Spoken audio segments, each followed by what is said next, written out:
Estamos aquí en un lugar llamado Qasr al-Yahud, que en árabe significa el palacio de los judíos.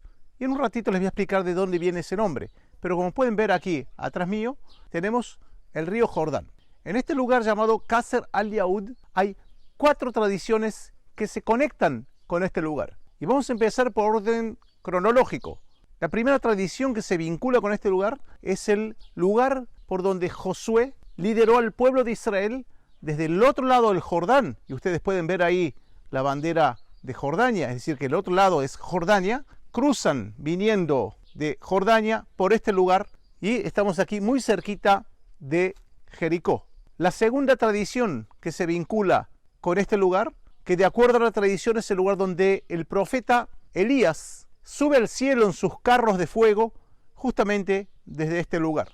Una tercera tradición que se vincula a este mismo lugar es cuando el profeta Eliseo, justamente discípulo de Elías, consigue curar al general arameo Naamán, justamente en las aguas del río Jordán. Y una cuarta tradición que se vincula con este lugar es el bautismo de Juan Bautista a Jesús y en general el lugar donde Juan el Bautista actuaba.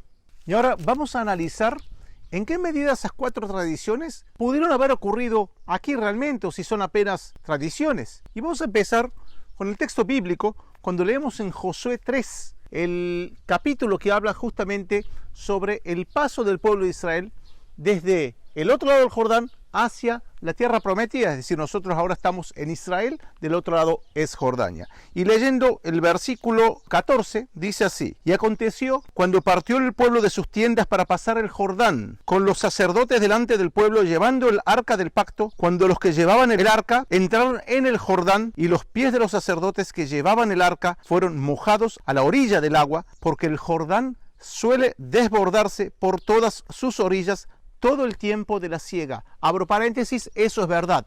Hace poco, en este invierno, el Jordán aquí se desbordó. Las aguas que venían de arriba se detuvieron como un montón bien lejos de la ciudad de Adam, que está al lado de Zaretán, y las que descienden al mar del Arabá. Arabá es el mar muerto, también llamado al mar salado. El mar muerto está aquí apenas a unos menos de 10 kilómetros, es decir, nosotros estamos en la región del norte del mar muerto.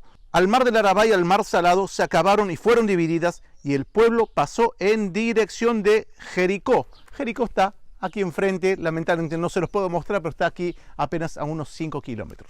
Es decir, leyendo el relato bíblico, realmente hay una coincidencia, que la región por donde pasa Josué probablemente debió ser aquí, la zona del norte del mar muerto, cerca de Jericó, al norte justamente del mar salado, como dice la Biblia, o el mar Arabá, y también estamos muy cerquita de Gilgal, que es el primer lugar donde el pueblo de Israel va a acampar. Veamos ahora cuando Elías sube al cielo en carros de fuego.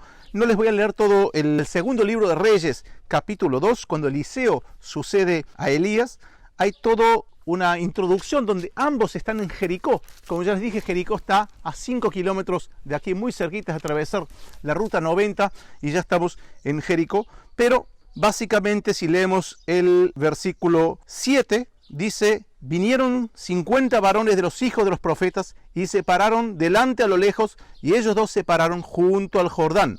Tomando entonces Elías su manto, lo dobló y golpeó las aguas, las cuales se apartaron a uno y a otro lado, y pasaron a ambos por lo seco.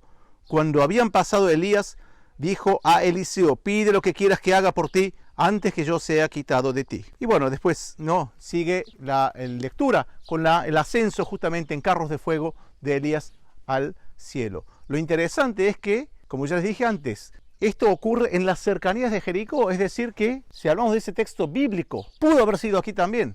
¿Se acuerdan que hablábamos de que el pueblo de Israel pasó por acá? Porque se menciona Jericó, se menciona el Mar Muerto.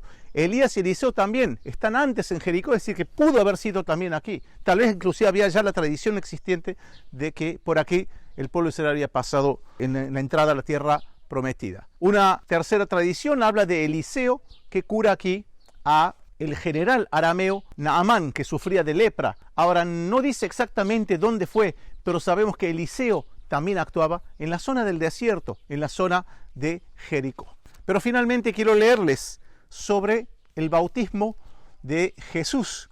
Y justamente les voy a leer el Evangelio de Juan, que generalmente es el más teológico y el menos histórico, pero justamente acá a veces Juan nos da muchas exactitudes históricas y geográficas que son muy interesantes, porque los tres evangelios sinópticos no nos dicen exactamente dónde era el lugar. Y una cosa interesante que nos dice acá Juan en el capítulo 1 del Evangelio de Juan, el versículo 28, decía así, voy a empezar a leer desde el 26, Juan les respondió diciendo, yo bautizo con agua del Jordán, mas en medio de vosotros está uno a quien vosotros no conocéis. Este es el que viene después de mí, el que es antes de mí, del cual yo no soy digno de desatar la correa del calzado.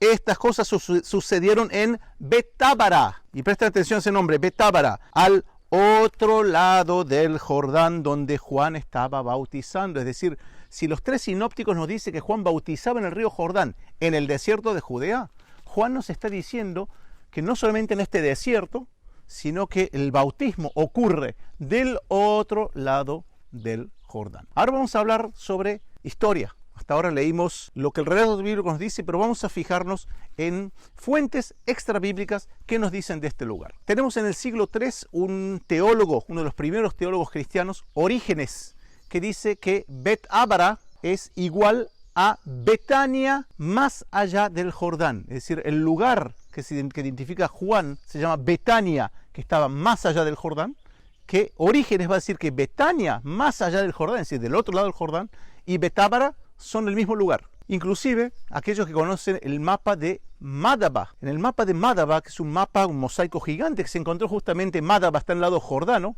se encontró un mosaico gigante que muestra el mapa de la Tierra Santa. Está escrito Betábara, ¿dónde? Justamente aquí. Pero lo más interesante son lo que va a venir ahora. Dos cosas. ¿Qué significa Betábara? En hebreo, Beit Avará.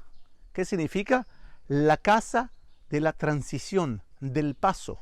Es decir, que este nombre antiguo Betábara, que significa lugar de paso, lugar de cruce, era ubicado aquí.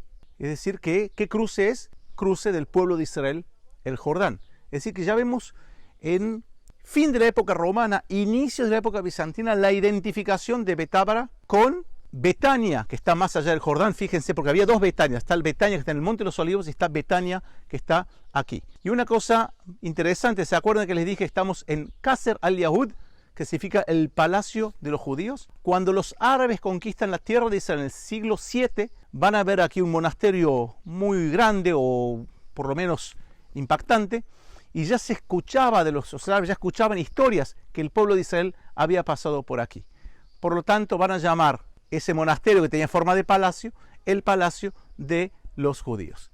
Si todas esas historias ocurrieron acá o no, nunca lo sabremos tal vez, ¿no? La historia tiene eso, pero da a entender que es muy probable que todas esas cuatro tradiciones sí probablemente ocurrieron aquí.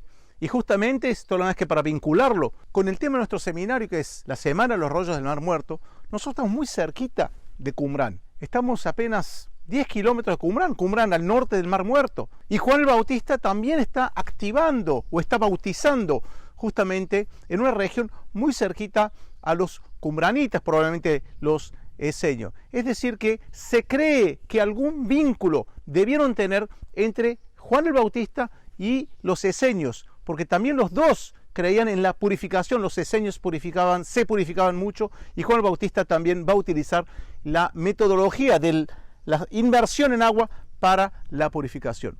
Que haya pruebas concretas que Juan el Bautista era parte de la secta de Qumrán, lamentablemente no tenemos. Pero bueno, esta es la historia que tiene que ver con Qasr al-Yahud relacionado con Qumrán.